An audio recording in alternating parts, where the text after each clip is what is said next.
Welcome to PDF Liner Easy Guides.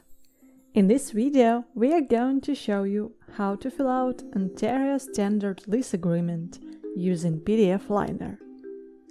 First of all, check out the guide on Ontario's official website. Ontario Standard Lease Agreement is a legally binding contract between a landlord and tenant created for the typical lease procedure.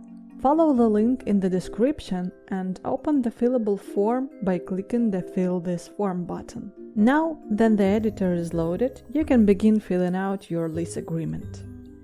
The form contains 14 pages.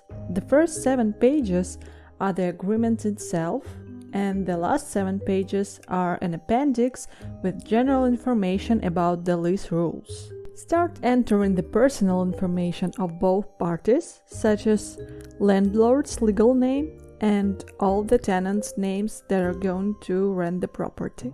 Next, specify the rent unit details, such as unit number if needed, street number and name, city, province, and postal code.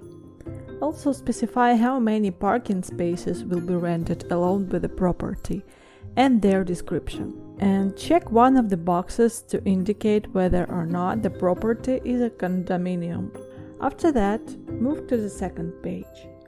Write the landlord's contract address. If you agree to communicate via email, check the box and write down both landlord's and tenants' emails addresses.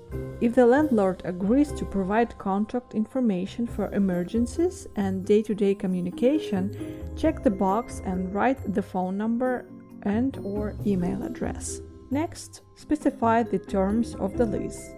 Enter the date when tenants can move in and specify the length of the lease. There are 3 options for the length of the agreement. If this is a long-term lease, choose the fixed length of time option and specify the date when the lease would end, for example, 12 months from the move-in date. If this is a monthly rental, pick the second option. And if the length is even shorter, pick the other option and specify if it's daily or weekly. In the 5th section, you should provide information about the rental payments, such as when it's going to be paid, how much are the rent and additional services, and total amount of payment. Also provide information who is going to receive the rent and the payment method. Here you should specify the terms in case of partial period payments and the non-sufficient funds. In the 6th section, the landlord should choose all the services that are included in the lawful rent or should be paid per use. Here, landlord and tenant also need to decide who is going to be responsible for electricity, heat, and water payments. In the 7th section, indicate whether there is a rent discount provided. Next, provide information about the security deposit. Usually it's the cost of 1 month rent. You can also request a key deposit in case the key will not be returned at the end of the lease. In the 10th section, line down the smoking rules. After that, choose if the tenant should have insurance.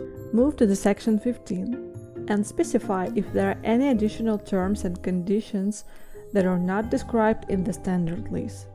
If there are, you should list them in the attachment to the form. Once both parties have seen and agreed to the terms and conditions of the lease, the agreement can be signed. To sign a form using PDF Liner, you should click on the Sign field, choose one of the methods, create your signature, and click the Sign button.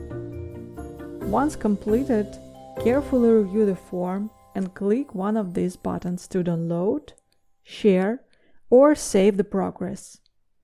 If you like this video, please subscribe to our channel for more form filling tips. Using PDF Liner, you can also edit, sign, convert, and share any PDF documents and have unlimited access to thousands of fillable forms.